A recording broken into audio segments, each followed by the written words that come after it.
Welcome to the Hangar Z podcast, brought to you by Volkel Helicasts. In this two-part series, we sit down and talk with Harald Brink. Harald is based with the Dutch National Police National Expertise and Operations Air Support Unit, based at Amsterdam Airport since 2009. Harald's been a police officer since the early 1990s. Since its inception in 1953, the Dutch Police Aviation Service has relentlessly served as the nation's eye in the sky. The unit operates two satellite offices, one at Rotterdam-The Hague Airport and one at Volkel Air Force Base. Operating around the clock with their fleet of aircraft that includes 9 helicopters, the air support unit serves as watchful guardians covering a vast expanse of 16,000 square miles on a mission to protect and serve. Harald started to work for the police 32 years ago, first in patrol in the city of The Hague. Later, he transferred to the National Police Force. Since 2009, he's been a tactical flight officer in the air support unit, progressing to be a tactical flight officer instructor and examiner since 2012. The Dutch Police Aviation Service is not merely an airborne patrol. It actively upholds aviation law by ensuring compliance with regulations and guaranteeing a high standard of safety and efficiency in every mission, from search and rescue tactics to safeguarding national borders through aerial surveillance. Thank you to our sponsors, Collins Aerospace, Goodrich Hoist and Winch, Anodyne Electronics Manufacturing, and MD Helicopters. Cheers. Welcome to the Hangar Z podcast, brought to you by Volkel Helicasts. The Hangar Z podcast is the first and only podcast dedicated to promoting and exploring the personnel and equipment behind the missions in public safety aviation. Join your host, Jon Gray, Jeff Ratkovich, and Jack Shanley. Still southbound, skidding to a stop. Stand by here. Looks like you're getting ready to bail. Heads up, guys, bailing. Okay, the guy, he's running through the house, jumping the fence, through the shotgun, through something out. Grabbing the shotgun. Don't go over that fence. Don't go over that fence. Grab the shotgun again. He is armed. Stay there. Hold your position. 4 on the stop. You're in custody. Good advising code 4 on the stop. What took you there as opposed to staying at the 135? Was that by choice, or did they see something in you that they liked, or how did that happen? The last part, I don't know. The first part is after doing it for, I think, 2 years, I felt the same as I had in patrol. I had to move on because it's still patrol. It's a different vehicle, obviously. We're flying, but it's still patrol. So you're still working the calls, and it's still the same things. And I thought, okay, if this is what it is, maybe I have to look for another job. And then had a position open for a TFO. And I thought, oh, maybe that's a nice thing to do. So I was asked to come and at the same time they needed a TFO instructor for both types, and they asked me if I wanted to do it. That was when we ended up in Los Angeles to do the TFO course with you, Jack. Right. That was actually the start of my teaching career. Yeah, and that's the reason why I'm still there. I think it's great to make officers enthusiastic for what I do, what I love, and to make them even more enthusiastic to do it. In the end, we all do it for the same thing: keeping the officers safe and catching the bad guys, and finding missing people, and people in they need help. And I think that's the biggest thing we can do with an helicopter. What's keeping me stay there, the instructing part. I really love it, and the operation with the 139 we do. It's fun.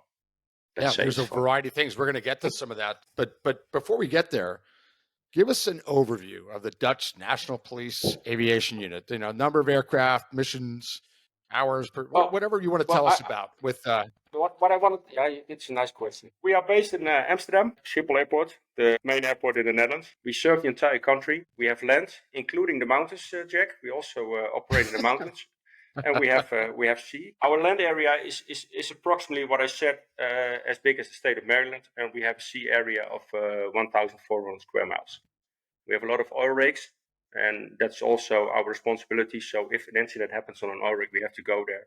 That's why we also have the 139s, because those are equipped with flotation gear, and they are faster and have more speed than the 135s. So when we go over water, especially over the North Sea, we use the 139s and not the 1. What I said, we have a population of almost 90 million people, and we are the 16th most densely populated country in the world. So and if you have those kinds of people in a small area, there's a lot of crime because they get in the way of each other. And we started, what I said, when I came, it was still flying on call. And after the courses with Jack and Kevin in 2012, we changed our complete way of operation, and we started to fly 24/7 a day, patrol flights. So actually, when you fly in our unit and you have we have 3 shifts in the morning from 7 till 2 p.m., from 2 p.m. to 11 p.m., and the night shift from 10 p.m. to, I think, 7:30 a.m. There's always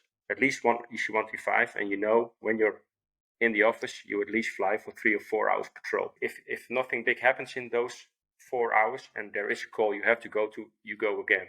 So you might end up at 5 or 6 flying hours in a shift. It's not all the time, but sometimes this happens. We have a fleet of 9 helicopters. I think it's not so much, but if you see the size of the country, it's a fair amount of helicopters. We have 3 ones. The mission profiles are, of course, patrol, support to patrol. We also do a lot of search for missing and suicidal people. We help with surveillance missions, counter-terror missions, transport of high-risk prisoners and VIPs, and we do a lot of Coast Guard patrol because we have almost 300 kilometers of coastline with the North Sea. So that's also part of the things we do. I also saw you asked me something about the amount of flight hours we have in the unit. We have approximately 400 hours a year for the entire fleet. So that basically it's 600 to 700 hours each aircraft a year. We have 44 pilots and 22 TFOs. And what you see with us, it's also, you ask me what's different. What you see when you're a TFO, you're a TFO. What you see in Europe is when you're a TFO, actually no TFOs go to the pilot seat. So you get hired as a pilot or you get hired as a TFO. The majority of the pilots we have on the 139s now are coming from the military. They are ex-Air Force or ex-Navy pilots. We hire them because they were used to fly with a bigger machine than so they bring a lot of experience. Also in countries where they flew for the Air Force. And they came with a lot of tactics and they brought us a lot. In my opinion, they brought us a lot. And they put our unit to a higher level with all the experience they still bring in. The pilots on the 135 are, most of them, recently we got some people from the Air Force also on the 135. The 135 are all sworn police officers and they just applied. They were in patrol, they applied for, and they became actually from patrol immediately a police pilot, and they still are police pilots. Gotcha. So, wow, there is a difference. Our main base, as you said, is Amsterdam. We also have 2 satellite bases. One in the southern part, that's Volkel Air Force Base. That's a military airfield. We have 1 helicopter there, and we try to fly as much with our personnel we have from there, and actually be able to serve the southern part of the country with air support. At least 16 hours a day. That's the goal. We're not making it because we also have staffing issues in our unit, like Canada, like the US, like Germany, like everybody. And we have 1 satellite in Rotterdam Airport, and that's mainly to serve the Rotterdam and The Hague area because that's the most densely populated area of the Netherlands. So also crime is high, and I think a helicopter is a good asset to help the officers on the ground over there, especially with the chases and the harbor and the ships and all those kind of things. So that's basically what it is. Maintenance is also interesting because I heard Jon often talk about maintenance when he's interviewing people. We do everything in the house. We have 22 licensed engineers. We have our own, basically everything is done in the house. So from an oil change to a main gearbox change to engine change, we do it all. And we have 3 dedicated IT engineers to support all the computers in the aircraft. And I think that's if you have an aviation unit and you have like the systems with all the IT things on board, you need IT engineers to help you out. Absolutely. Lots of technology. Yeah, I mean, we've basically become a big flying computer at this point, and it's asking mechanics to not only be in charge of the mechanical systems, but also the avionics, all the computer systems, and all the things that go with that. That's a big challenge. Yeah, so it's interesting. So we have 3 people only doing the IT side, and with some of the engineers also doing the avionica side. It works great. So we have not much downtime due to maintenance because we can do it all by ourselves, and we don't have to hire a third party to do our maintenance. And you always know what you get. So those guys are dedicated to the job, and we know what they do, and we also know that we're not flying when they are not there because they keep us in the skies instead of what we think we do it. No, those guys do it. They help us out and they are great, and you really need them. Yeah, a critical part of the team. You Yeah. brought up Yeah. your day shifts, and you talked about the hours that you serve on that day shift. But given no weather concerns, do you guys have a budgeted amount of flight time you're trying to get to each day, or are you guys kind of? I know you're proactively flying, but what does your hourly or your daily flight times look like if you're working day shift? Yeah, it depends on what your mission. If you are on a on patrol mission, you're always scheduled for 2 times, at least 1.5 hours, or 2 times 2-hour flights. Okay. That's what it. If you have we also have in between shifts, and that's mainly for training. And then we can do train on land. We can do train on sea. We can also do it do trainings during the nighttime, and that depends on the training. So it can be that it's only 2 hours, so you fly for 2 hours a shift. It's completely depending on what your mission is and what you're doing. But basically, patrol is always at least 3 hours or 4 hours a shift that you fly. Oh, given Go ahead, John. Sorry, given the weather concerns you guys have, when the weather's bad, I know you're Did not. You just gonna read be my mind. supporting- Did you just read my mind, John? It's because of the water. It's humidity. That's what it is. Yeah. But yeah, when it's raining when the over weather's here bad, like now. Yeah, when the weather's bad Yeah. and you can't fly, you're not supporting your troops on the ground. Can you still launch for VIP transports through instrument flight rule type situations? Yeah, Here, or is that pilots restricted? all pilots have IFR ratings, so we can go also with instrument flight rules. But also, you have your limits with that. So if it's below the limit, unfortunately, we're not going, and they have to go by car. And that happens sometimes. Like yesterday and the day before yesterday, it was really the cloud base was I think 50 feet. So there's no way to go, even not IFR. Yeah. And Is the it thing typically is, fog, or what's the typical thing that grounds you? Is it fog or marine fog. layer? Or what do you do? No, most of the time it's fog. And the problem with Amsterdam Schiphol Airport, it's our country. I think I don't know the exact numbers, but I think it's somewhere about 60% of the country is below sea level. So when you get the mist and you get a fog coming in, and there's no wind, it stays in the Amsterdam area because it's a big hole, and sometimes it takes 2 or 3 days to get the fog away. It's only in this time of year, so it's like November, December, January. Those are the months we have non-flying days because of the weather. But for the rest of the year, we can practically fly all day. You mentioned 60% is below sea level. Let's go to Valseburg. That's why we have the wooden shoes. They float. Keeps you alive. Yeah. Tell us about the highest point. The highest point in the Netherlands. Tell us about that spot. How high it is and where it is. Yeah, we really have mountains. The highest one is 1,000 feet. So that's our highest mountain. So we do no mountain rescues. But the southern part of the Netherlands is like hilly, and yes, we call it mountains, but actually it's just a big bump in the road. Actually, that's what it is. But the reason I brought that up, Harald, is because years ago I remember something about your unit that really impacted me, and what it was that your unit sent your pilots, and I don't know if they still do this, but this is back, way back when. Know where we're going. You know where we're going. They sent your pilots to Canada, to the mountain course. And I remember asking someone at your unit going, why on earth do you do that? I mean, that's a lot of money, a lot of time, a lot of effort. And they said their answer was very distinct and simple. And it was, we want to have the most professional pilots that we can possibly have, even though we know they may never do any of that at 10,000 feet or 11,000 feet. No. That their skills and their knowledge and their experience allow them to do that, and it builds confidence, it builds professionalism. Do they still do that? Yeah, they do. Every 3 years they go there. Actually, two guys just came back this week. They go, once in the 3 years they go in couples of 2. They go there for 10 days, and they fly with I think it's H&Z Top Flight now. It was old Canadian helicopters. They go to Penticton and they do the mountain flying course there. But I was luckily, I had the luck to go there somewhere in I think 2008 or 9, and did 3 flights there.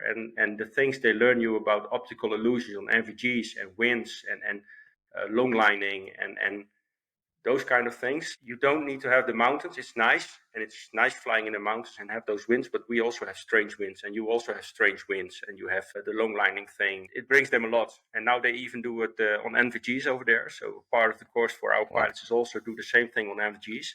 And especially the illusions you get with NVGs, we all know it, but it's good to train it, and it's a great company. And luckily, what I said in the beginning, we have a unit who's willing and is able to pay for those kinds of training. So, and that's only the pilot side. So, yeah. Well, that impressed me. I mean, that's amazing. They still do it. It impressed me, and it's smart. It's smart. And by the way, for those that don't know, that particular course in Canada is world renowned, and it is. I've been told. I've certainly never gone there, but I've been told it's one of the most challenging courses that a helicopter pilot can do. And I've seen videos from it. I've seen photos. I've taken an hour and a half or 2 hour class at HAI on that topic from that company. And I was amazed at what I learned in that hour and a half. It is amazing. And the fact that a country that is 60% below sea level sends their pilots there says a lot for your unit. It really does. And more units should think that way. They really should. Thank you to our sponsor, Collins Aerospace Goodrich. Whether your mission is saving lives or servicing high-value assets, Collins Aerospace's Goodrich hoists stay ready to assist. Features such as single-point payout reduce the potential for hoist-induced load swings, enhancing overall safety. And they all love it because it's also fun to fly in a different country than where you normally fly. Absolutely. Yeah. And especially some of the places they land in that course. I mean, they're like wooden platforms sticking off a cliff. They like go pinnacles in the snow, and it's really snow, pinnacles, canyons, box canyons where you go in and come out backwards. I mean, there's all sorts of things, and that impressed me. And that's great that they're still doing it. Talk about the mission equipment a little bit. Mission equipment is obviously a little different, maybe a lot different. Tell us about the mission equipment in both those for that the CFO has to be responsible for. Exactly the same. Oh, exactly the same. Yeah, wow. We had when you flew with us, Jack, it was different because we had the Leonardo workstation in the back of the one, and the Airbus one in 20. We started the project, and I was lucky to be in that project, and we could decide and design what we wanted to have as a workstation. So we came up with the idea of screens in a certain setup, and that's on top of each other instead of next to each other. And that came from the idea when you're flying and you're in like a 2 or 3G turn, and the TFO has to go from that screen to that screen. It's giving you too much strength on your neck muscles. So if you have your eyes and you only have to do your eyes from this screen to this screen, it's much better for your body. We hired ergonomic specialist to check what we designed. We had a completion center making a mock-up for us from cardboard for both types with exactly the same equipment, and we did all kinds of tests. So what we measured was, because I was one of the tallest guys, they used me, and one of the smallest TFOs we have in the unit, and they used her, and they made all kinds of measurements of the angle my eyes have on the lower screen, on the upper screen, on the left screen, the angle of my arms to my keyboard, the angle of my knees when I stretch my legs or bend my legs, the space I have above my head, all those kind of things. And finally, they came up with, I think, a great design. And what we have now is two 17-inch screens with a 10-inch screen. We have the FLIR 380 HTC and HD systems, depending on the mission. And it's not exactly depending on the type of aircraft. It's mainly the type of mission. So the HD is even better for high altitude, long distance surveillance instead of the HTC, while the HTC is a great camera with all the continuous zooms. And even if you fly, the average flight altitude we do is 1,000 feet, 1,500 feet, or 2,000 feet. In that area we fly. And if you have like a cloud base of 1,100 feet, you want to fly 900 feet, the HTC is a great tool because it has a continuous zoom. So you can even fly lower and have the same ID instead of a step zoom. And maybe the first next zoom level is too big of a zoom and you lose all your situation awareness. So That's why we chose for two systems. We have tracker searchlights on the 135, the A800s, and on the 139 TLX. That's the new one. And that's even 25% brighter than the A800s. So it's really an amazing searchlight. We have the speaker system like the PA system. We have our mission system I think it's a great mission system. It's from Hensoldt in Germany. It's the Euronav system. We have a very good understanding with those guys from Hensoldt. So we were also able to create an app. It's called Colibri, like the little bird, hummingbird, and it gives me in the aircraft all police calls in the entire country in real time, and I can select those calls. I can see what's going on, and I can even send the GPS location of that incident immediately into my navigation system, send it to the FMS. So we save a lot of time in talking to each other and giving the pilot situation awareness. So it's just you have a new mission target. They do their thing, and we can control. We can, as TFOs, can completely concentrate on the call and working the call and see where the units are and do the thing the TFO has to do in a working call. As I said, I'm lucky to be in a unit where and live in a country when they have a lot of money for the thing we do. So we have 9 aircraft. We have almost in all aircraft is a workstation.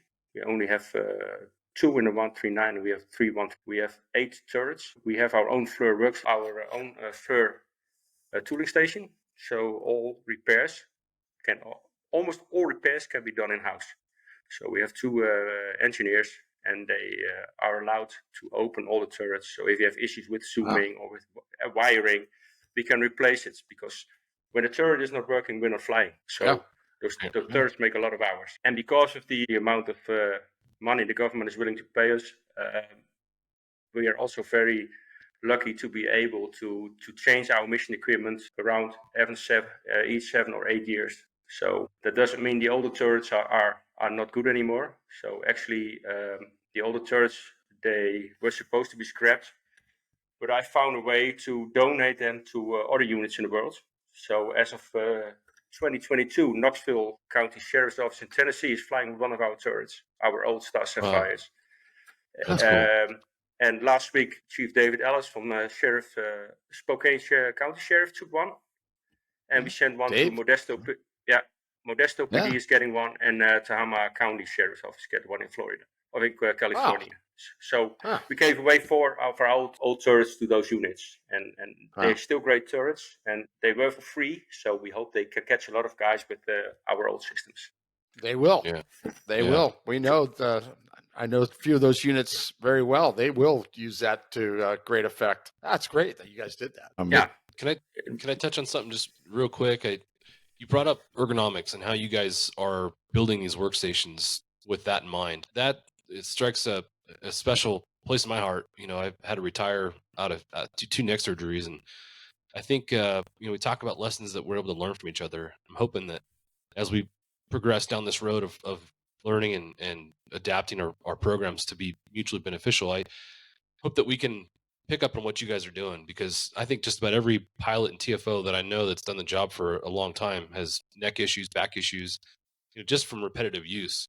So I think it's really wise for you guys to use those studies to build systems that are designed with the end user in mind. Yeah, this is completely designed for the TFO. What you see is that aircraft manufacturers, the main business is building aircraft and selling aircraft, and not selling or building ergonomic workstations for people. Actually, most of the people are just operators, so just playing with the camera a little bit around. And if you are like a TFO, like we have the TFO position in our unit, it's like a complete workstation, because you have 5 police radios going on. But touching on that also, Jack, because you asked me something about frequencies and those kind of things. But we have like 4. It sounds not much 4, but we can do a lot with it. 4 police radios. We have the 3 screens. We have 2 HD system recorders, so we can record on 2 different systems. So everything is redundant, and it's like a complete working desk, like a patrol car with everything is around you. And what you see I love the A-Stars, how you guys fly it and what you have. I think that's the law enforcement aircraft to beat. The only thing is you have to build it like it was intended by the manufacturer of the aircraft, because you can create a complete workstation in front of an aircraft. That's not possible. At least not ergonomical. They can make it as ergonomical as they want, but it's always they have to meet each other somewhere in the middle, because you can make it very comfortable, but it's not very comfortable for somebody 6'5" or something compared to 5'3". Yeah, I think it's good if you know your people are making at least 300 or 400 hours a year in a machine which is vibrating very heavily. Try to get them the best working place you can build for them, and I think we pretty much succeeded in that by doing it the way we did it. It took a lot of time, it took a lot of testing, but in the end, I think we have a pretty nice, ergonomical, responsible workstation. I don't know of another agency that's done that. Do you, John? Where they had people look at it and angles and do all that. That's amazing. It's the right thing to do, but that's really great. Yeah, it's one of the things that CNC is doing that I think is really smart. They're looking at the mission suite design and where they're placing certain screens for that reason. So I love that CNC's done that, and they're advocating, on our behalf, because you do realize, like you said, you're over 300 or 400 hours spent in a machine each year. It just adds up on the wear and tear in your body. And it's funny because when I think about the beginning of my career, wasn't even a thought that crossed my mind. Just these small movements and how over time it could cause big problems. But you think about folks that are working on keyboards all the time, they end up getting carpal tunnel. It's the same idea, just in a different mechanism. So yeah, it's 100% a problem that our industry faces. Like I said, just about everybody who's done it for a long period of time has neck, back pain, and weird things that you wouldn't expect. So that's cool. Yeah. At least neck and back pains. I think that's the most common in our line of duty. Absolutely.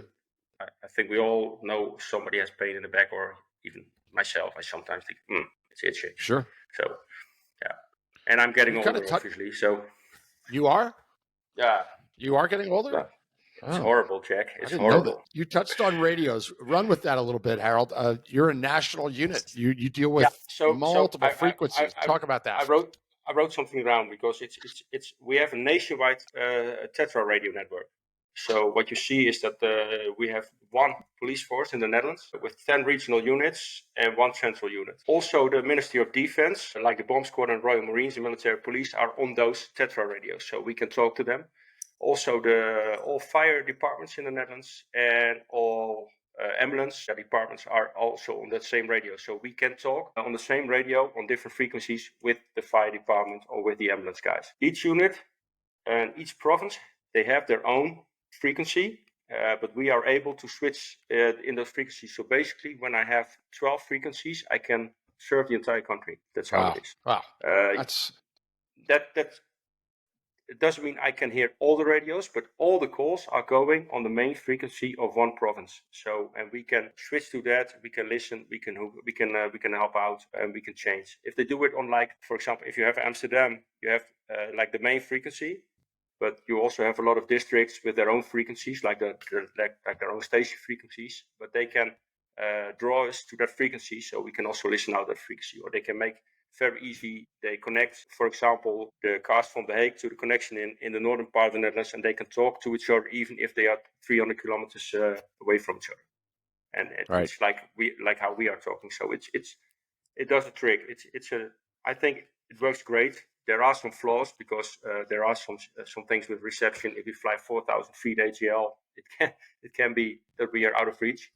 Even though we have like a land network and an aerial network. So we also have an aerial Tetra network. And if we go up and we fly above 50 feet AGL, our radios automatically switch to the aviation network. Right. So we have less antennas, but it's a good coverage because you have, if it goes from, it's like with cell phone antennas. If there are too many, your cell phone always have to switch from antenna to antenna. We only have, I think, 15 for the aerial network in the Netherlands, and we can serve the entire country with only 15 aerial network antennas. So it's interesting. It does the trick. And we also have 3 nationwide channels, and they're in each area of the Netherlands. They are the same. If there is like a chase going on, and it's going from province of the northern part to the southern part, we all can shift. It's channel 1.5, and everybody goes to 1.5, and we can all talk to each other. Nobody has to do anything. So you can talk to the cars, you can talk to everybody and from every area in the Netherlands on that same frequency. I think that's one of our biggest challenges here in the United States is communication. There was just a pursuit. There's a pursuit in LA just about every day, as Jack knows. But there was one that was on one of the local network channels yesterday. It was either yesterday or the day before. It ended up being a 2+ hour pursuit. It originated out of a city near me called Fontana, and they pursued this vehicle for a couple hours, and their air unit stayed overhead the entire time. Luckily, when the pursuit kicked off, they were fresh bag of gas and can do the whole thing. But the challenge that goes with that is these aircraft enter different counties. A lot of times the different counties don't have the ability to talk to each other. So again, looking at how we can benefit off each other's what we're doing, I'd like to get to a point where the communication systems are built to easily communicate regardless of where you are. It's such a challenge. I know you, Jack, you dealt with that a lot. Yeah, it's one of the biggest complaints by both ground officers and aviation units is the communication issue. And it's nationwide too. I mean, after every major incident that I can think of, one of the number one critiques on problems is always about communication. And they all say, we're going to fix it. And they never do. No, they never fix it. It's always communication. And I couldn't hear you, or I keyed the mic, but I couldn't. And because of the Tetra system, you can key the mic and it's waiting until the channel opens. But you have to key the mic. So sometimes you have to key the mic for 3 or 4 seconds, and then you get your time to say what you want to say.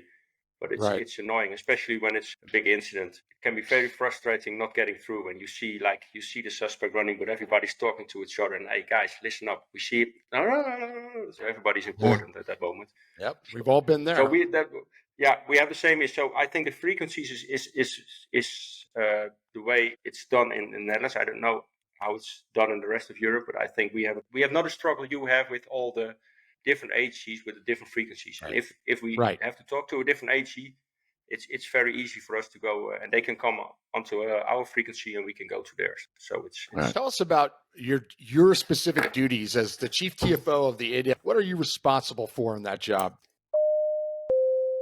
Thanks to our sponsor, Anodyne Electronics Manufacturing, a leading manufacturer of trusted special mission avionics for law enforcement, aerial firefighting, and utility operators. Visit www.aem-corp.com and learn how AEM's digital communication and loudspeaker systems, avionics consoles, radios, and specialty audio products can support your most demanding missions. Oh man, it's a lot of administrative fun. It's really great. I love it. That's mainly what it is. No, I still do my normal. I just do the normal flight schedule. So I 100% a TFO. What extra comes besides giving the training, all things regarding planning, TFO training currencies, and also being an examiner when they have to do the annual proficiency checks. That's one of the things I do. And the skill tests, when we have new TFOs and they have to do the skill test, I can take the skill test now. So that's also fun to see how people evolve from the first day they come until they have to do the skill test and pass for the skill test. So it's very nice to see what the other instructors do, because I'm not participating in the training, in the basic training. And the only thing, the first time I see them is with a skill test. And it's very nice to see them coming in as officers from the street with everything they know. But we all know you're going from the streets and you know everything. And you're in an aviation unit, and the first day you know nothing. You think you know everything, but you know nothing. And it's very frustrating. So it's very nice to see how those people evolve from the start. And then after a few months, they do pass the skill test and they really understand what they're doing. And that's the fun part. What we also do in consultation with the other instructors, we write the annual training programs. We write the check ride programs. So it's more like it's a lot of administrative things. So also when do they have to do the check rides? So go to planning and plan that they have the check rides in time. And if they are out of the currency, see if we can stretch their currency period and schedule in that time the new check ride. So yeah, it's a lot of administrative issues extra. But I'm still flying all the time. Yeah. That's the important part. You still get to do that. When you go to your selection process and you select, say you select, for story's sake, 10 folks, Of those 10 that get selected, how many of those typically are making it through the initial training process versus getting failed out? The thing is, when we have job openings, last time we had 4 openings, and we had 73 people applying for it. So that's Wow. no problem. The thing is, through all the tests we do, and I heard the guys from Calgary, and I think we have our own things. We picked some things, the guys in Calgary did. I stole some things from Clay. Sorry, Clay, but I have to admit it. They are really good. Sorry. Yeah. So I think we have a pretty solid program, and in the end, we could hire 4. We hired 3. So I think the standard we still keep the standard we want to have. So it's not we need 4, but what you see, the first test they do when we have 72. Last time we had 72 people. We all send them to the Center of Man and Aviation on the first day, and what you see, the washout rate there, the first day is already 50%. So for the 3 that were selected, did those 3 typically are the ones that get selected make it past the initial training and continue successfully? If they get selected, we do everything in our power to make them TFOs. The thing is, we don't have. I know Jack had it in Los Angeles. I don't know if it's still the thing, because I think many told that it's like an on-loan program. We don't have an on-loan program.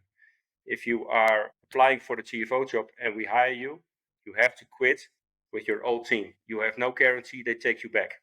So when you fail, if you fail in our TFO training or pilot training, you have to stay with the nation, with the federal police where I am, and you might end up in a place you don't like. So it can be, for example, in traffic or on a ship, or it's not what you applied for. Luckily, there are a lot of vacancies within the complete country, so it doesn't take much time for those people to get back to the area where they came from. But we have no on-loan program. So once you're hired, your hours, and we do everything in our power to make you to become a successful pilot or TFO. It's a big motivator. Yeah, it is for some it isn't. Yeah, understood. So we're going to shift gears a little bit. Tell us about PavCon in the EU. PavCon. Tell us about PavCon. Tell our listeners what it is and what your role is there. PavCon is like an association of active airborne law enforcement units, expert and specialists, and they are dedicated to, let's say, further training, information transfer, and thereby driving increased safety of all colleagues everywhere. The idea is what you see in the US, if you're working for law enforcement or you're working like for a governmental agency, it's one brotherhood. No matter what, no matter where, it's one brotherhood. Even when we go over to the US, the first thing when I get at the border and I have to give them a passport, they know you're working in law enforcement. It's you're one of them, and we don't have the things like you have in the US. Thank you for your service, or getting a discount here, or that's not what it is in Europe. So it's very strange, but that's completely different. But that doesn't mean there is a need also in Europe to get the same training, to come together, to talk about tactics, to talk about training, to talk about mishaps, to talk about everything what we do. So basically, in my opinion, if you look to EBSCON or especially EBSCON, it's like PavCon is the mini version, the European version. So everything is smaller here, not only the cars but also the shows. But so the idea is to make it bigger and see if we can make it like an EBSCON, at least that size, also with training. The thing now is we do a 1 day of training, and it depends on how many people we get. But what you see now the last few years, especially since Corona, it's growing and it's growing. So it's getting better, and it's great networking, and that's, I think, what it's all about. And I think we had Jack once, wasn't a big success over there in Doncaster in the UK. We still talk about that. Actually, that was the first time that Jack made me give a training or do a speech and do a presentation over there. That was the first time I did it. Yeah. And that's and there is a need for the training of what Jack provides. Clay was there one time. The classroom is filled. They all want it. They all need it. But the European way of thinking is different. So what you see since PavCon, we have like WhatsApp groups, and we talk about, hey, I have an issue with my turret. What is it? And it's guys from Sweden. I talk to guys from the English police, from the French police, the German police. The Belgians are very good friends of ours. So yeah, it's like network. The best thing to describe is it's networking and getting everything in urban law enforcement to a higher level. What's your role there right now? Is obviously you do some training. I just picked some good things from you, Jack, and from Nick from Tactical Flying, and I picked some things. I stole some things from Clay, and I put a European sausage over it because I like it's that. not that it's not that exciting in Europe as it is in the US. Obviously, you get the same talks, and what you see in the end, they all have. If you talk about tactics, suspect tactics, but also our own tactics and lessons learned, you see they also come with the stories. Hey, I never thought about that, or they give you new ideas and new insights. Hey, we never thought about it. So what we do now with PAFCON is we have a 1 day, and it's actually called it was called Training Day, but I think it's not the exactly right name. But we hope to make it bigger and see if we get the fundings to be able to invite Jack again, or maybe Clay or Nick, and see what they can do, because they have, I think, a very good product to sell, and all those tactics are the same. You can also apply them in Europe. The only thing is we fly at least at 1,000 feet, Jack, and we have a camera instead of binoculars. That's the only difference. Yep. Exactly. Talk about the difference. You've been to the U.S. a bunch of times. You've been on ride-alongs. You've been around. What, from your perspective, what's the major difference between what you do in the Netherlands and the EU in general compared to what John and I did in the U.S.? As far as TFOs and air crews, what's the big difference? The big difference is for the TFO. If I talk about my thing, is the TFO job in the USA is a real job. It's how you guys talk about the TFO, and Jack, you have a famous remark about it. It's the most difficult job in airborne law enforcement when properly done. But it's a real job. In Europe, it's in my unit, it's a real job. They recognized it. They know what it's worth to be able to have a good TFO in the back, and it can make the mission. What you see in other countries around us is that the TFO is not a TFO, but it's an operator. So it's only sitting there, it's operating the camera, and that's what it is. And the rest is done by the pilots.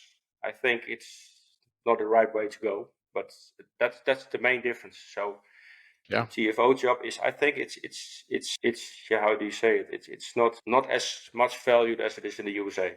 So that's the biggest.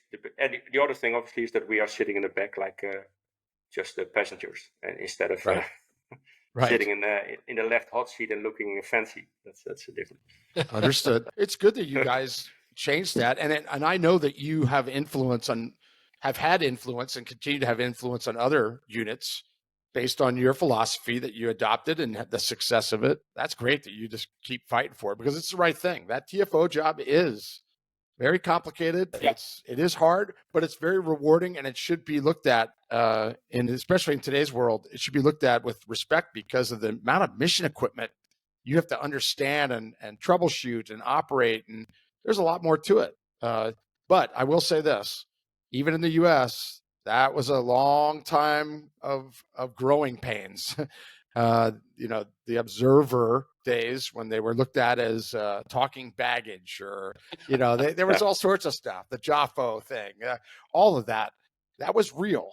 And it took years for it to become the position it is today, where we looked at it as the most important job. The pilot has to operate the aircraft. That's all well and good. Yeah. But the TFO does all the communication, coordination, navigation. They're responsible for a lot of things, and we're supporting those customers on the ground. And it's the TFO that's doing that. The respect that they've earned here, that you have recognized, certainly is well deserved, and it should happen in the EU as well. I'm glad that you guys do it. I know that you do. I've seen it firsthand. That was fun. The last PAFCON was in Basque Country, in Bilbao, last June. And I spoke to some high-ranked officers from the French Gendarmerie, and they still have operators. They are getting their new patrol helicopter, Airbus. I think they even are launch customer for the law enforcement edition, and they have to launch it with the Olympics next year. They came to me and they asked, okay, this is interesting, because I was just we were telling something about how we select TFOs, what TFOs do, what the responsibilities are. And they wanted to change now from operator to TFO. But it's not only changing, you also have to change the aircraft, obviously, because suddenly the TFO is like the mission commander. But it's also, when you say mission commander, that can be very painful for some pilots because they are the commanders. And that's where law enforcement and aviation maybe meet or maybe can conflict with each other, because the police operation is a lot of it does have. In the way we work is the police officer, the TFO, is the mission commander. And they decide where to go, how to go. And Clay had something about a glorified bus driver and those kinds. Yeah, but It's true. But in the end, that's what it is. A lot of it has to do with ego. A lot of it's ego. Yep, 100%. That causes the issue. Put that aside. The thing is, why are we there? I think that's the main question. Why are we there? And we have to do it in the best way we can. And I think the best way we can do it is give the pilot the responsibilities for a pilot and TFO the responsibility. In the end, it's a crew effort. You have to do it together, or you have to do it with the three of you. But that's what it is. So are you seeing some wiggle room, or is it starting to change a little bit in other places outside the Netherlands in the EU? Are you feeling it or seeing it? Thank you to our sponsors, MD Helicopters. MD Helicopters is a leading light helicopter manufacturer for civil and military operators worldwide. We build safe, agile, hard-working light helicopters that consistently deliver reliable performance. As a result, our operators enjoy superior confidence, backed by durability that enables more uptime. There are things changing. Actually, the German Bundespolizei, they came to us now and they asked us if we want to train two of their newly hired TFOs and give them our TFO basic training to become a TFO. So you see, there's a change. There's a big change going on now. So you see units in the end see what the importance is to the mission if it's TFO instead of only an operator. Yeah, your unit and you, Harald, have a lot of influence on that. And I know from being there a few times that you're respected in that field, and you got to continue to march because you're doing the right thing. And obviously the Germans are seeing it, and others will too. That's great. That's good news, actually. Yeah, it's really fun. And the French, it was very, very good to have the French on board this year for the first time at PAFCON. So it's really, you see there's a need, what I said about PAFCON. And luckily, my unit gives me the time to be able to visit those events and do the things I do. They start to see now that we as a small unit, as a small country, actually do the job pretty good. Very well. You do it very well. I love that you're using your experience and your leadership skills to propel not just the skills and tactics in your own country, but EU in general and really worldwide. You know, when you look at what influence you have here in the US, and PAVCON is a big part of that, you know, leveraging your leadership skills and experience to create a forum for people to come together and share the ways they're doing things. That really is where I think the synergy exists, and how we get better collectively is as an industry, whether it's in the US or the EU or anywhere. You're making me blush. See? But no, it's true. So I commend you for doing that, and I hope to see PAVCON grow in attendance and influence, you know, in the US as well as in the EU. That's great. It's good to see PAVCON. In my opinion, I work together. The things we do and the planning, it's already starting for the next year's edition, and it's actually Bryn Elliott. He's the editor of Police Aviation News. It's his child. He actually retired from PAVCON because he's done it for so many years, and in the end, it's time to enjoy your life and not always be busy with organizing those things. Luckily for us, two guys also involved with Bryn said we take it over. Bryn is still there. He still is advisor. He's still the president. He still does his thing, and we are also in good contact with the guys from EPSA. So what you see, EPSA is always there. They have a booth there. They tell what they can do, and they just are there like to support us. That's for us a huge thing. That like an organization like EPSA is visiting PAVCON, and it's really European. Czech was there. He had the fun because it was actually in a hotel because our hangar was not available anymore when we started. So it was the complete conference was in a hotel, in the lobby of a hotel. But we had a lot of fun, and in the end, we reached all the people the same way. The thing is, it's small. Vendors can book a booth, and the booth is only a table, a 2-meter wide table. That's their whole booth, because the idea is they have to tell the story and sell by the story, and not do it with a fancy booth. Wow. And good philosophy. That's great. Yeah, as I said, there is a need, and the networking part is great, and I'm fortunate to be able to do the networking part. I think it's very good, also because it's one Europe, so we have actually a lot of borders aren't there anymore. No border controls, Right. nothing. So it's free movement of people and goods. So we have a lot of cross-border. So what you see is we have a lot of high-speed chases from Germany to the Netherlands, from the Netherlands to Germany, and it's all guys who rob ATM machines. They're driving stolen Audis and then RS6s, R8s, Porsche Cayenne turbos, and that's how they try to get away from the police. So the speeds are up in kilometers an hour, up to 300 kilometers an hour, and Wow. the only thing that you can keep up with them is with a helicopter. And if it starts in Germany, you have to have good understandings with the Germans. And so they fly in the Netherlands and we fly cross-border to Germany. The same with Belgium. Yeah. So it's also nice that you talk to those people outside those chases and share your tactics, and they know. So we point our laser on the target and they can see from miles away coming in with their aircraft, our laser pointing on the car. So they immediately know where to go and we don't even have to talk to each other. So I think that's also a big benefit of working together and having those shows. Where is PavCon 20? It's not decided yet. We got an offer from the French gendarmerie, and then it will be Bordeaux or Paris, and also Luxembourg said they wanted to host it, but no decision is made yet. So it can vary. I don't know it yet, but as soon as we have a location, it will be put on in the police aviation news, and everybody knows. Yeah. Well, Bryn Elliott's done an amazing job with that. Oh yeah, great job. He works tirelessly. The amount of time that he put into that it's incredible, and it continues to grow, and it continues to grow because of people like you, Harald. So keep up the good work there. Let's kind of go back to something at your unit that's not. Don't want to say unique isn't the right word, but in some aspects it is unique. Your airborne use of force. And could you talk about the AUF program and your relationship with DSI? DSI is our nationwide police tactical unit. It's like how do we call it? SWAT teams, counter-terror units, CTU in the UK, I think that's what it is. The unique thing about the DSI in the Netherlands is that it's not only police, but it's a tactical unit, and it's a combined unit. We have Royal Marines in it, we have Rangers in it, commandos, and we have SWAT guys from the police.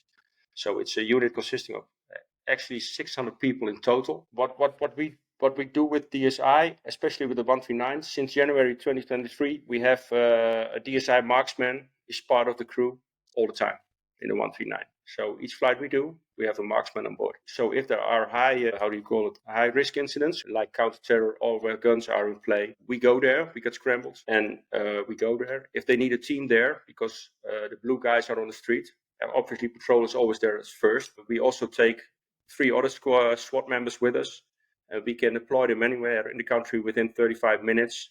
And even by fast rope, and put them on a ship, put them on the ground, like put them in the hot zone and retract blue and place them in the safer zone. So in the warm zone and not in the hot zone. So that's basically what we do when it's concerning DSI. And then the amount of training you do for all of those things you just talked about. You just mentioned airborne use of force, fast roping. You're talking about over water stuff. This requires a great deal of training and practice. Can you talk about the dedication of both DSI and your unit to the training? The training, basically, what you see also, because you talk about training and TFO basic training. TFO basic training is not done on the job. It's just dedicated. They have 30 flight hours, dedicated 30 flight hours for only training. So they have their own aircraft with their own pilot and their instructor, TFO instructor, and they just train. They don't do calls. They don't do anything. So I think that's also pretty special because it's a lot of hours and it's a lot of money, but yeah, it does the job. So when the TFO started, it's only training, and in the end of the basic training weeks, just before the skill test, they were calls because then obviously they have to get in that line of work. With the DSI, we do aerial shooting every week. We train it every week. We have a few ranges in the Netherlands where we can go, and we have every week we have 1 or 2 hours, and we can train from shooting from the aircraft. And it can be on a stationary target, it can be on a moving target, it can be on a car, it could no matter what. The fast roping and the other kind, we just do it in a regular flight. So if I'm scheduled for 2.5 hours flight, we always have a fast rope with us. We always have guys who can rope. So we deploy the rope just to stay current and to stay proficient. And so basically we do it on the job. A lot of dedication to a variety of missions for both the pilot and the TFI. Yeah, but it's mention your GSI folks. Yeah, but it's really fun, and those marksmen guys, they're really part of the crew. So it's always a 4-man crew on the 139, and the guys love it. We love it. We have a very good understanding with them. So if they need an aircraft, they have actually their own aircraft because it's their aircraft. Because you work for the nationwide operation room for patrol. We're working for the DSI operation room. So actually we are their helicopters. So they deploy us instead of the patrol dispatch room deploys us. So that gives you also the time to train. And if the training we can always abort training and go to a call immediately, but we train on the job. And besides that, they all get 2 dedicated training days. So each TFO in the 139 gets training day daytime and that training day nighttime. And in 2024, we're going to do like a license proficiency check in the virtual reality simulator from Priority 1 in Bordeaux in France. And they get 2 hours there with the theoretical parts. So they get 1 hour. They can do what they train, and 1 hour a training program offered by us as instructors, and they have to do all the same. And it's like the check ride on the sim with all the kinds of maneuvering, low-level flying, emergencies, and those kind of things. Yeah. Something that came up in conversations with you in the past, and with Luke Stremich, who you well know from Belgium, Luke, is missing persons. Now, John and I can both tell you that we worked many missing persons, got called to missing persons calls, and we went to them. But I can tell you that in talking to you and Luke and others over the years, that all of you take that particular mission extremely seriously, to the point where you go to conferences and learn things. And I've learned things from all of you on that. This past week, you attended a missing persons conference that had 29 countries represented. Yeah. Tell us about that. Tell us about it. I saw it somewhere on the police website. There was it's the police network for missing people, and apparently I didn't even know it existed. But I was amazed by the knowledge, and actually the theme this time was working private-owned parties and government parties working together, and the struggles and the things they have in search for people. And you see, we have a veteran search team in the Netherlands, and they have a lot of volunteers, but they're all very disciplined because they're ex-military or ex-law enforcement or still serving. And they help us out all the time. So they're in close contact with the police, and they do it together, and also lost or they do. Yeah. So yeah, we invest a lot of time in that, and also flying. So basically suicidal people and missing people, if they are gone for a certain amount of time, they deploy us also, and we help with the search teams, and we do the aerial parts and see if we can help anywhere if you want to. We actually did one of our calls when I was flying with you last. We actually did that. I don't know if you remember that. It was someone right at the beach that was missing. Correct. And so it's a type of call that you handle regularly. Yeah, no doubt. I mean, how often do you go? Depends on, but I think I know every shift there are 2 or 3 calls for missing people we react on. So it's a lot. We have in our SOPs, we have 2 pages only for missing people, and then they have categories in a baby from 0 to 3, from 3 to 5, and then depending on the age, what they do. Do they know they are missed? Are they missed? So you have profiles, and you know how to search. So is it a child? Is it on the beach? Do they have the sun in their back, or where is the wind coming from, and how? So you can predict certain things. Also, if people are suicidal, we want to know if they found the vehicle, or they found the vehicle, in what position the vehicle is. Because you can I remember this. Most of the time, you find them within 200 meters of that car. If they are really want to commit suicide, you will find them in a certain area with 120-degree angle and 200 meters, 300 meters. You will find them there because they know they're going to do it. I have shared that specific tip that I learned from you and Luke with others, including the local officers here in Bend that were working drones. And they were looking for, it was a high profile case. And I actually called one of the drone operators, said, hey, I don't know what this was worth to you, but I'm going to give you a tip that I learned from two friends in Europe, and it's proven. And I told them what you just said. They were amazed. I mean, they'd never heard that before. And I said, I never heard it before either. I mean, all these years in police work, I never heard that until I learned it from you and Luke. Yeah, we have two. We have one colleague TFO of mine, and she's very dedicated to the missing person thing. She couldn't make it to the conference. That's why I went. But it's really a big thing. With an air asset, you can make a difference. Not all the time, but most of the times you can make a difference with an aerial asset. Yeah. Wow. Yeah. John, anything you want to talk about here before we wrap up? Yeah, you brought up missing persons at the beach, and I remember as we were going through your mission profiles, you talked about having some maritime responsibilities, patrolling your coastlines. Do you guys have responsibility for search and rescue when it comes to some of the ships at sea? Are you guys interacting with those guys? Only for the search part. So we are not equipped with a hoist. So we take part in the search, and they scramble us for the search. We have the capability to throw. I don't know. I saw it. I was checking something on the internet, and I found, I think, a unit in New Jersey or something flying with a rescue stick, a small stick you can throw out of the helicopter.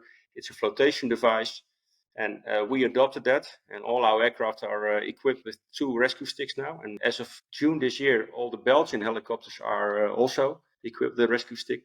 So at least we can throw a flotation device, and if we locate them, we can call in the search and rescue, because search and rescue is done by Coast Guard real Coast Guard helicopters, and they have the hoist, and they have rescue swimmers and those medics on board. We are just to help them, and that's what we do in the search and rescue part. So we do the search part, and for the rest, it's Coast Guard patrol, and it's incoming contraband. A lot of cocaine is coming in over the sea by ships. They drop it offshore. They have flotation gear on the backs with the cocaine, and it's picked up by fishermen in their ships. People smuggling a lot between mainland Europe and the UK. Also from the Netherlands with sailing vessels. Actually, 2 days ago, we got one ship with 10 illegal Albanians on board, and they were smuggled by 2 Dutch people to the UK. So it's also happening in the north, in our part of the North Sea, and there's also tasking we do. Yeah. There's one more thing I wanted to touch on, and it's the twin engine philosophy that you guys employ in the United States. It's very expensive. It's very expensive. You talk about how densely populated your country is, and you think about LA, New York, a lot of the areas that we fly in. Ontario was fairly densely populated. There's not, if you have an engine failure and you're flying over the city of Ontario, there's not many places where you can auto rotate to without clipping a wire. No. You know, you're hoping to find a schoolyard or something that's fairly wide open, but there's not many options. So I really like that you guys are flying with twin engine aircraft over these densely populated areas. That's the one thing I think, if I could change what we're doing here in the U.S., at least when it comes to densely populated areas, would be to fly with twin engine aircraft. And it was interesting. I talked to Terry Maiucci from Bell, and he brought up the conversation of cost. And he's like, it's surprisingly not as expensive as you'd think to operate a twin engine, like a 429, for example. It's not double the cost of what you'd experience over, say, a 125. I'm going to get the percentage wrong, but it's fairly, or it's less expensive than you'd imagine. But the peace of mind that comes to mind, or comes with that, is huge. So, you know, hopefully as we follow, oftentimes I feel like we follow behind what Europe does. We're just 10, 15, maybe 20 years behind you in a lot of ways. But I'm hoping that we adopt some of these philosophies when it comes to twin engine aircraft. Can you talk about your thoughts on operating single engine aircraft over densely populated areas? Yeah. I love the A-Star. I think it's the ultimate police helicopter there is, because it has all the features like the bigger doors, the bigger windows. The only thing is the way we work in Europe with the TFO in the back, because we have a dual pilot operation during nighttime. And on the 139, it's always a dual pilot operation in our operation. I think it's not big enough. It's for us. If we were allowed to do the mission for the TFO, it would be going back to the age of the BO-105, sitting in a bag, cramped, and those kind of things. And it's a reliable aircraft. If you see how many A-stars are flying, law enforcement, the amount of hours they make, they're very reliable. So if you ask me, and if you have to replace the one, would an A-star do it? I think it would, but because of regulations, we need to have the twin-engine helicopters. So what you see, I think all agencies in Europe have the same. I think they all have the same regulations, and they all fly twin helicopters. So law enforcement in Europe is always twin-engine helicopters. We did bring that conversation up as well. A conversation with Terry and Steve Solis from Bell talked about single engine aircraft operations. The numbers show that single engine aircraft operations are very safe. The numbers don't support the need for twin engines, but Correct. Again, going back to the idea that you're flying a single engine aircraft over these densely populated areas is interesting. And Jack, you did that your whole career. What's your thought on that conversation? This topic came up regularly, especially when I go over to the EU and visit with Harald or Luke or Miha down in Slovenia. It doesn't matter where I was over there. The single engine topic came up. It would be great peace of mind. I mean, there's no doubt about that. And because we were forced, not forced, but we didn't have a whole lot of choice sometimes at the altitudes we were at because of the Class Bravo airspace. They tell you at or below 900, or they tell you at or below 400. I mean, there were spots that we were told that by ATC, and that's when you think about that having a twin engine and how nice that would be. And over water, certainly, we didn't do any of that because of the single engine. We're not going to go out to sea and do something. So it limited you on. You need wipers when you fly over water. That too. I learned that the hard way. But yeah, the topic came up regularly, and the cost thing was always the excuse. But like both of you just talked about, it's not that much more expensive. And for the peace of mind alone, even though the single engine is dependable, I would have liked it. I certainly would have liked it. But you see, at least I see some changes also in the US. Look like the aircraft Mike Calhoun is flying. It's a twin-engine helicopter. Texas DPS, I don't know if they're satisfied with it, but they have it. Las Vegas has 145s. The guys in Massachusetts fly one. I think a lot of EMS helicopters in the US are also. You see a change. It's a small change, but you see a change going from single to twin-engine. No doubt. You got Jeff, who I won't say where he works for, but I'll say he works for a major state agency. I saw nice pictures of Jeff in a new uniform. Yeah, very nice. But they're flying the 429. Yeah, he's happy. But yeah, they're flying the 429 there in addition to the 4. And that, with the endurance that it has, the speed and smoothness of that aircraft, the size of the operating cabin in the back. You talked about if you're able to set up a TFO suite in that back area, there's plenty of room to operate back there. Yeah. And that's the other thing I like that you guys do is to have that TFO suite in the back and a 3-person crew. That's huge. We talk about a lot of agencies are using camera systems almost exclusively now. So using the light system in conjunction with the camera controller is really difficult to be good. And the slaving systems aren't as good as you'd want them to be, with the exception of a few companies. But if you've got someone who can operate the light and someone who can operate the camera, then it takes care of both of those problems. And so you guys, the way you can break tasks up with that 3-person crew, I think is really nice. It's also very fun. You always have to talk something. You can always talk to somebody if you're 3. It's always fun. Yeah. But yeah, it's a fun job. So I love it. It sure is. It. Yeah. Absolutely. So, John, come over. Yes, sir. I see it. I'd love to. Okay, Jack. Yeah, we got to figure out a way. Only for the stroopwafels and for Jopen, but okay. Stroopwafels? Yes. Yeah. I've enjoyed every minute that I've spent in the Netherlands, and I've learned a lot too. So, Harald, go on. Well, we cannot thank you enough. That you were very elusive, but as you see, you survived. And we are we and our listeners are the benefactors of you agreeing to come on, because you have a lot to offer, more than you even think. Your unit is extremely professional. They put their money where their mouth is. They don't mess around. The training that you just discussed, that's amazing. That's how it should be. And you should be very proud of that, of the changes and the influences that you've had there, and just keep doing what you're doing. It's wonderful to hear those things. And we're so glad that you caved in and joined us. I know Jon is thrilled, and I am thrilled too. I hope everybody knows a little bit of Dutch English now, so I hope they can understand what I told you guys. Or maybe we can work with subtitles or something. Maybe we can work with subtitles or something. No subtitles needed, Harold. None. None. But that's John, always the thing. Last comments? Yeah, John, no, you did a great job.